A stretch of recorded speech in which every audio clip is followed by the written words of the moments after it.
أعوذ بالله من الشيطان الرجيم.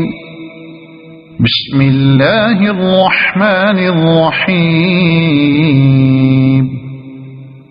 ياسين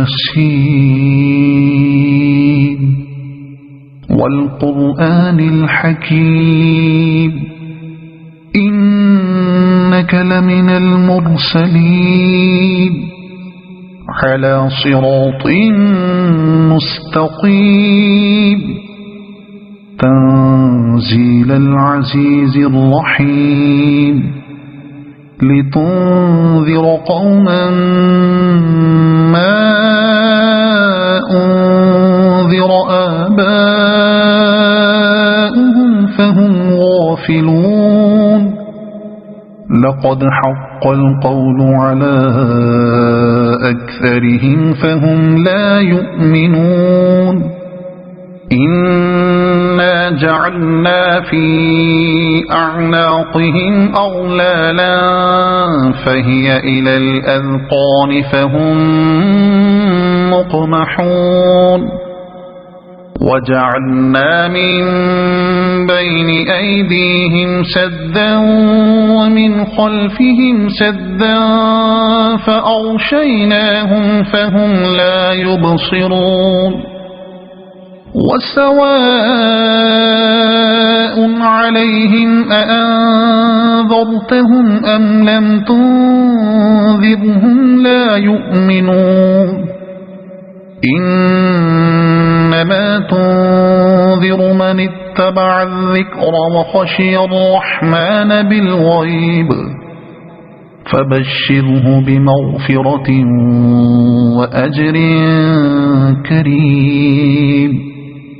إنا نحن نحيي الموتى ونكتب ما قدموا وآثارهم وكل شيء أحصيناه في إمام مبين.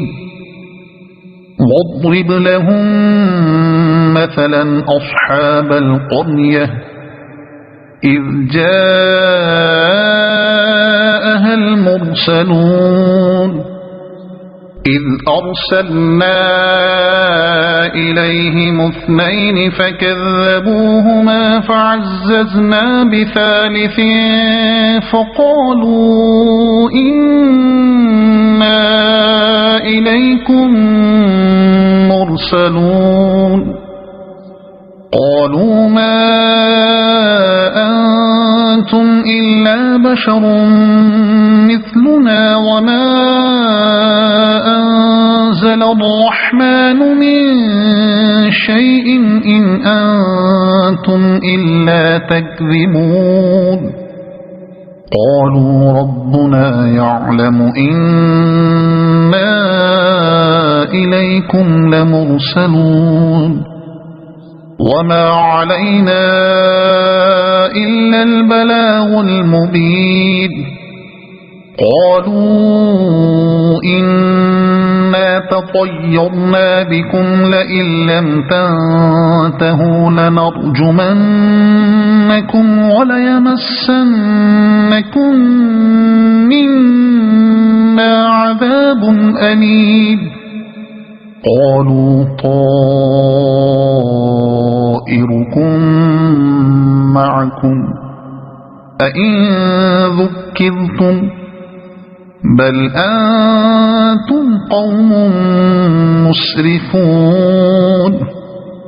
وجاء من أقصى المدينة رجل يسعى قال يا قوم اتبعوا المرسلين اتبعوا من لا يسألكم أجرا وهم مهتدون. وما لي لا أعبد الذي فطرني وإليه ترجعون.